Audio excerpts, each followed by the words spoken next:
Have you ever wondered why on some days the work you do feels effortless and you feel that you are nailing it and killing it, while there are days when you don't even feel to get out of the bed? So the reason here lies behind the motivation you have in order to do that work. And have you ever also thought that why is it so hard to stay motivated all the time? In this video, we'll dive into the psychological mechanisms of why we do what we do and how to stay motivated by following some practical steps. So in order to understand that, we first need to dive into the definition of what motivation is.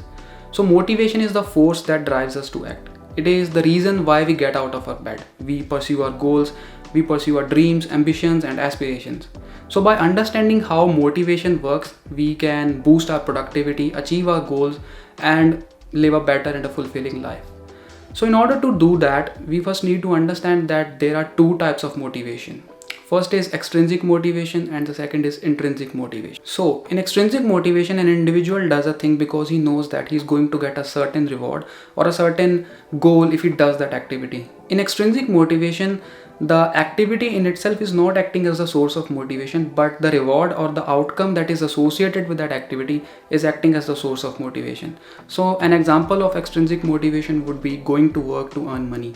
So in this example, the money is actually acting as the source of extrinsic motivation.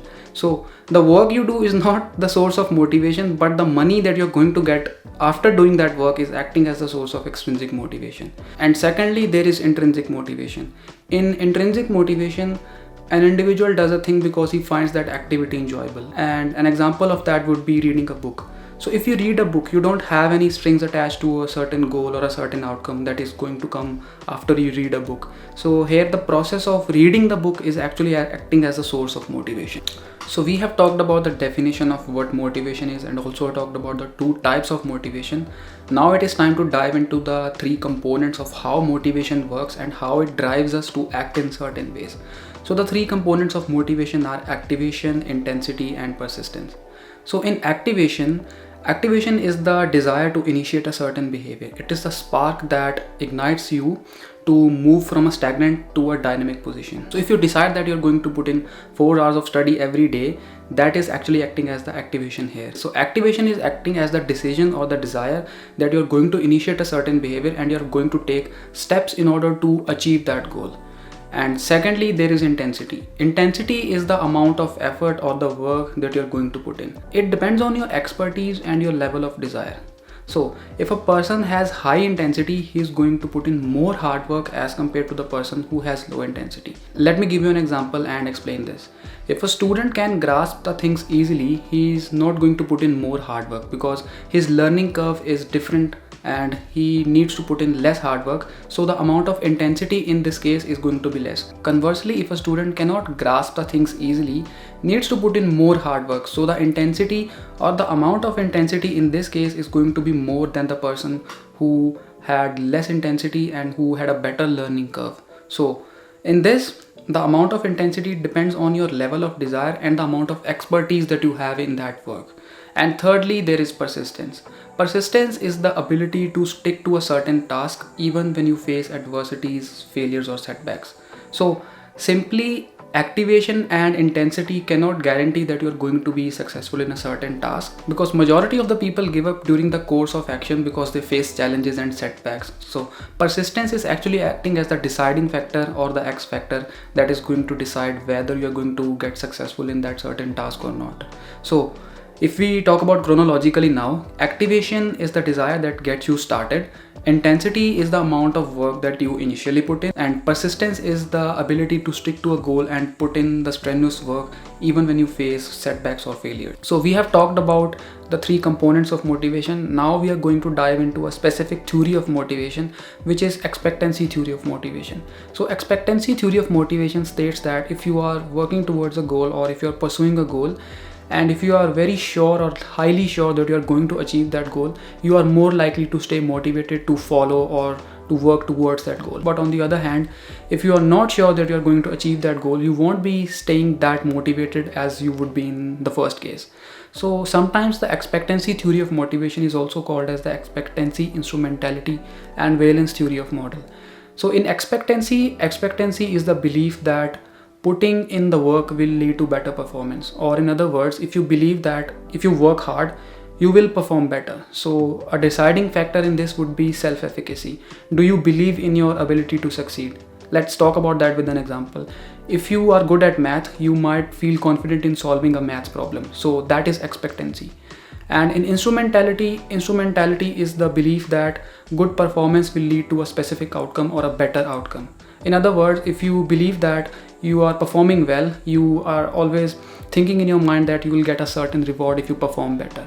So in this, the deciding factor is actually your trust in the system.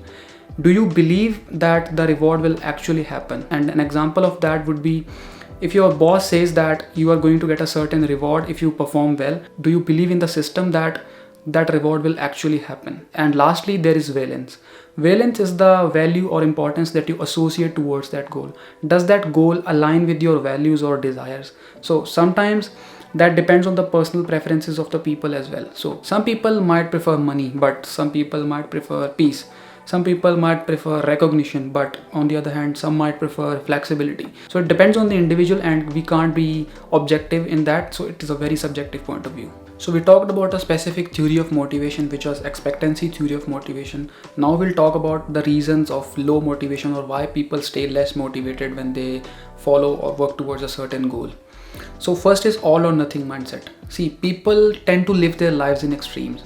They think that if I give 1 hour to a task every single day, it won't make a significant impact in the long run. So they don't value the small consistent inputs.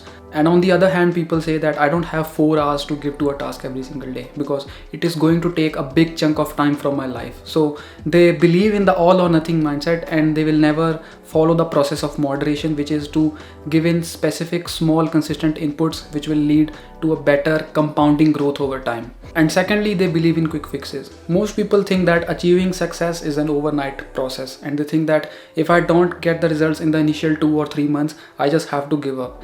If we have to admit that Rome was not built in a day, so great things take time. So we have to value the consistent small inputs, be strategic, and work towards our goals with the same amount of intensity that we had in the first day. And lastly, we are going to talk about a specific strategy or a goal setting strategy by which you can work towards your goal with the same intensity that you had during the first day and stay motivated during the entire course of your progress. So this motivation strategy or the goal setting strategy is known as the SMART goal strategy. Talking about it chronologically, S stands for specific. Clearly define what your goal is, how you are going to achieve that, and what are the practical steps that you are going to take in order to achieve that goal. So an example of that would be, instead of saying that I want to become an athlete, say that I want to become an athlete by practicing 5 days a week and following a strict workout plan and eating a well-balanced diet. And secondly, there comes M. M stands for measurable. Quantify your goals so that you can keep track of your progress and see how much you are going and how much you are progressing after each day. So instead of saying that I just want to lose weight, say that I want to lose 5 kilos of weight in this month. So in this way, you can keep track of your progress. And A stands for achievable. Set goals that are achievable and realistic. Don't go for unrealistic and unachievable goals, because if you set the bar too high, you won't be motivated enough to work towards that goal. So set the bar as per your level and work towards that goal with the sense of practicality in your mind, and have that pragmatism that you are going to work towards a goal and that goal should be achievable in the long run. So instead of saying that I want to run a marathon but I have never run a marathon before, say that I want to run a marathon or a 5K marathon by following a beginner training plan. And R stands for relevant. Ensure that the goals that you are setting are relevant to you. They align with your desires and goals. They align with your individuality. So instead of saying that I want to become a basketball player because my friend is also becoming that, say that I want to become a basketball player because I want to do that. So that way it actually aligns with your individuality and aligns with your principles. And lastly, T stands for time bound. Set a clear deadline of when you are going to achieve that goal. Instead of saying that I want to write a book someday, say that I want to write a book by the age of 21. And last but not the least, define your why. Why you are working towards that goal. What is the internal purpose that you are trying to fulfill, or what is the thing that you think that you are going to get after you achieve that goal? Is it something that you have been projected on by other people? Is it something that other people are doing so you are also doing that? So clearly defining your why is actually the ultimate deciding factor here. So define your purpose, work towards your goals, and till then, see you next time.